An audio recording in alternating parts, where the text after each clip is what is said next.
வணக்கம், நான் உங்கள் ஆர்ஆர் கேபிட்டல் சதீஷ். இந்தியாவில் தேர்தல் திருவிழா முடிஞ்சாச்சு. இனி ஆட்சி அமைக்க வேண்டியது மட்டும்தான் வெயிட்டிங். வர்ற 9ஆம் தேதி, அதாவது ஞாயிற்றுக்கிழமை என்டிஏ கூட்டணி ஆட்சி அமைக்க போறதா ஏற்கனவே செய்திகள் மூலமா வெளியிட்டிருக்காங்க.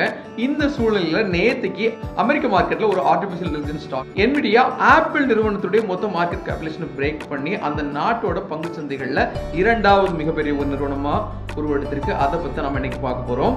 டெக் நிறுவனங்கள்ல ஆப்பிள் நிறுவனம் புது டெக்னாலஜி உருவாக்கி அவங்களுடைய டிவைஸை மக்கள்கிட்ட கொண்டு சேர்த்து உலக அளவில் ரொம்பவே கவனம் ஈர்த்திருக்காங்க. இந்த சூழ்நிலையில செல்போனா இருக்கலாம், கம்ப்யூட்டரா இருக்கலாம், லேப்டாப் இருக்கலாம், எல்லா எலக்ட்ரானிக் டிவைசஸ்லுமே ஆர்டிபிஷியல் இன்டெலிஜென்ஸ் சிப் தேவை ரொம்பவே அதிகரிச்சிட்டு இருக்கு. இந்த துறையில ஏற்கனவே கோல் வச்சிருந்த NVIDIA நிறுவனம் இந்த ஒரே வருஷத்தில் 154% மேல, அதாவது இந்த 6 மாச இடைவெளியிலேயே ஏறத்தாழ 154% மேல வளர்ச்சி பெற்றிருக்காங்க. ஆப்பிள் நிறுவனத்துடைய மொத்த மார்க்கெட் கேபிடேஷனையும் அவங்க பிரேக் பண்ணி வந்திருக்காங்க. இதுதான் முக்கியமான பேசு பொருளா இருக்கு.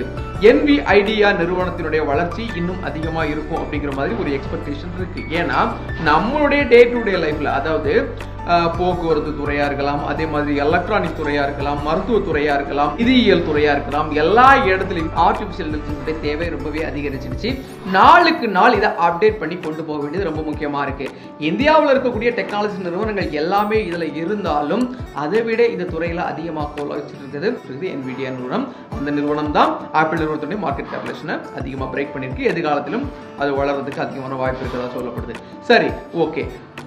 NVIDIA நிறுவனம் ஆர்டிபிஷியல் இன்டெலிஜென்ஸ் துறையில நம்பர் 1 இருக்கிறாங்க. இந்தியாவில் அந்த துறை சார்ந்த நிறுவனங்கள் ஏதாவது இருக்கான்னு கேட்டா நிறைய நிறுவனங்கள் இருக்கு. நான் அதுல சில குறிப்பிட்ட நிறுவனங்களை உங்களை ஒரு எஜுகேஷனல் பர்பஸ்க்காக தெரியப்படுத்துறேன்.